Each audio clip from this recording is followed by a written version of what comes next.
Last part के and में हमने देखा था कि जिन पिल रिफाइन कर रहा था क्योंकि डॉक्टर सॉन्ग ने जिन से कहा था कि अगर उन्हें जिन के अंदर कोई टैलेंट दिखेगा तो वो उसे ब्रेक थ्रू करने का तरीका बताएंगे। इसके बाद जिन ने पिल रिफाइन करते करते सुप्रीम लेवल की पिल्स को बना लिया था, लेकिन लास्ट मोमेंट पर उसका फर्नेस एक लो लेवल का फर्नेस होने की वजह से टूट गया था। लेकिन डॉक्टर सॉन्ग जिन से इम्प्रेस हो गए थे, इसलिए उन्होंने जिन को ब्रेक थ्रू करने के लिए एक पिल की रेसिपी दी थी। जिसके बाद जिन अंकल शेन और मिस के साथ उस पिल के इंग्रेडिएंट्स ढूंढने के लिए मार्केट में आ गया था, जहां उसे एक शॉप में कुछ इंग्रेडिएंट्स मिल गए थे। उसी वक्त जिन पर एक बंदे ने अटैक कर दिया था, जिसको उस यंग मास्टर ने जिन को मारने के लिए हायर किया था, जिसको जिन ने पीटा था। अब आगे तो इस पार्ट की शुरुआत में हम उस यंग मास्टर को देखते हैं जो कि जिन से कहता है कि अगर तुम्हारे अंदर हिम्मत है तो मेरे दोस्त मिन सियोन से फाइट करके दिखाओ, जो कि वर्चुअल सेंट लेवल पर है। अब जिन मिन सरनेम सुनकर याद करने लगता है कि उसने मिन तियानजिन नाम के बंदे को एक बार फाइट में लीजा के पैलेस के बाहर हराया था। इसलिए जिन ये बात याद करने के बाद सियोन से बोलता है कि अच्छा तो तुम भी तियानजिंग फैमिली से हो, जिसको मैंने बहुत बुरी मौत दी थी। इस पर सियोन कहता है कि पिछली बार तो तुम इसलिए बच गए थे क्योंकि तुम्हारे सर पर डोंगशेंग कॉन्टिनेंट के सेंट का हाथ था,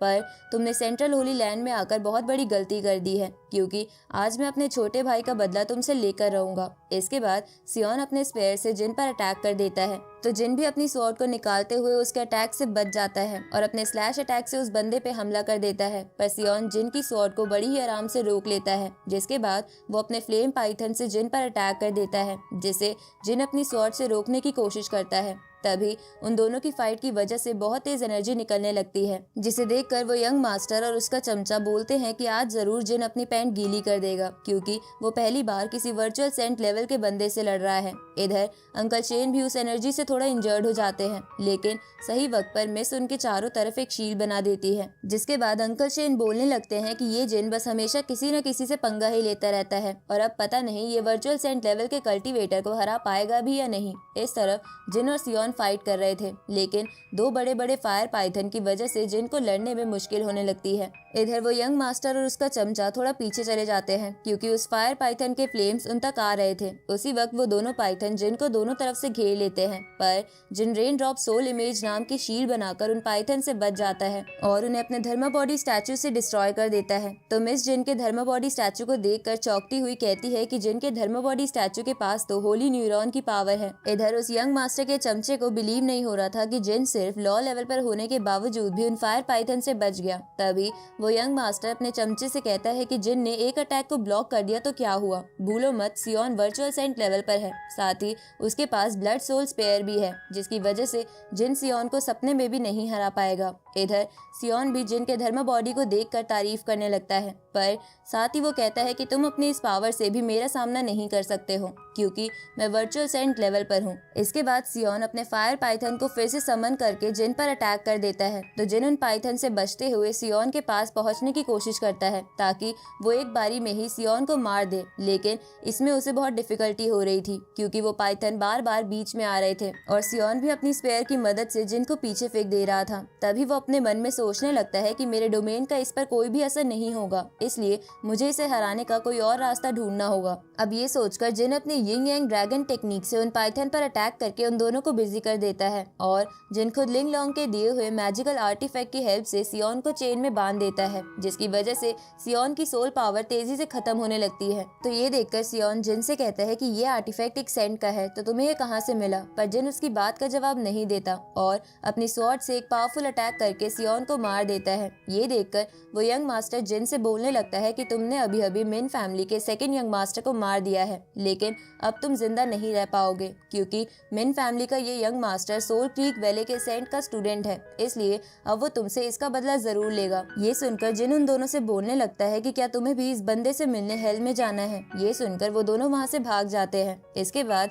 मिस, अंकल शेन और जिन वहाँ से शॉप की तरफ जाने लगते हैं, जहाँ रास्ते में अंकल शेन मिस के कानों में बोलने लगते हैं कि आप आगे से जिन से थोड़ा डिस्टेंस बना के ही रखना, क्योंकि पता नहीं ये आपको किसी मुसीबत में डाल दे। तभी जिन अंकल शेन की बात सुन लेता है और उनसे बोलने लगता है कि हम एक दूसरे को इतने लंबे समय से जानते हैं, लेकिन आप अब भी समझ नहीं पाए कि मेरा और मिस का हस्बैंड वाइफ बनना एक डेस्टिनी थी, वरना आप इतने लोगों में से मिस की शादी मुझसे ही क्यों करवाते। इस पर अंकल शेन कुछ भी नहीं बोलते। तभी वो सब उस शॉप में पहुंच जाते हैं जहां वो ओनर जिन को इंग्रेडिएंट्स के साथ साथ वो स्नो क्रिस्टल भी फ्री में दे देता है। ये देखकर जिन उस ओनर से बोलने लगता है कि मैं तो बस डॉक्टर सॉन्ग का गेस्ट हूँ, तो तुम मुझे इतना एक्सपेंसिव क्रिस्टल फ्री में क्यों दे रहे हो। इस पर वो ओनर कहता है कि आप तो सेंट्रल होली लैंड के दोनों सेंट्स को जानते हो, इसलिए हमारी क्या औकात है कि हम आप पर एहसान कर सके। ये सुनकर जिन उस बंदे से पूछने लगता है कि दोनों सेंट से तुम्हारा क्या मतलब है, तो वो ओनर जिन से कहता है कि आप डॉक्टर सॉन्ग को तो जानते ही हो, और आपने जिस आर्टिफैक्ट का इस्तेमाल थोड़ी देर पहले किया था उसे सोल क्रीक वैली के सेंट ने बनाया है, इसलिए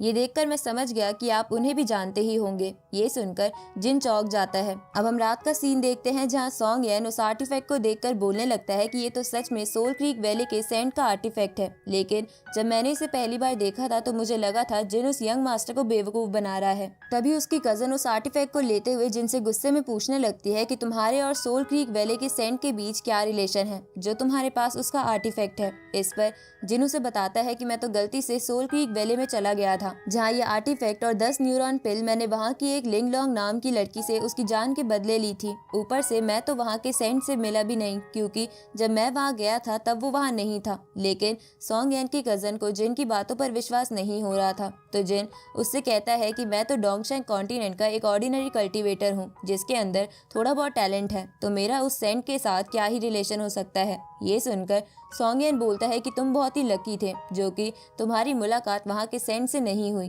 क्योंकि भले ही वो भी डॉक्टर सॉन्ग की तरह एल्केमी जानता है पर उसे हम एविल डॉक्टर कहकर बुलाते हैं। तो जेड उससे इसका कारण पूछता है, जिस पर बेन जिन को बताने लगता है कि सोल क्रीक वैली का सेंट एक क्रूअल पर्सन है और वो हमेशा जिंदा इंसानों पर अपने पिल्स का एक्सपेरिमेंट करता रहता है। साथ ही जब वो सेंट लेवल पर पहुंचा था तो उसने ये अनाउंस कर दिया कि उसने एक ऐसी पिल बनाई है जिससे कोई भी सेंट लेवल पर जा सकता है, जिसके बाद कई फैमिली ने उस सेंट से उस पिल को खरीद कर खाया। लेकिन असल में वो पिल एक पपेट बनाने वाली पिल थी और उस सेंट ने सबको उस पिल से पागल कर दिया ताकि वो उन फैमिलीज की हर चीज पर कब्जा कर सके। उसी वक्त सॉन्ग यन की कजन बोलती है कि वो बंदा इससे भी घिनौना काम कर चुका है। ये सुनकर जिन उस कजन से बोलता है कि अगर तुम्हारे फादर अच्छे हैं और वो सेंट बुरा, तो तुम्हारे फादर उस एल्केमी असेंबली में पार्ट ही क्यों लेते हैं जिसमें वो भी आता है। इस पर वो कजन कहती है कि ये उनकी एक मजबूरी है, क्योंकि मेरे फादर और उस सोल क्रीक सेंट एक ही मास्टर के स्टूडेंट थे। अब उस कजन के ये कहते ही ये पार्ट यहीं पर एंड होता है।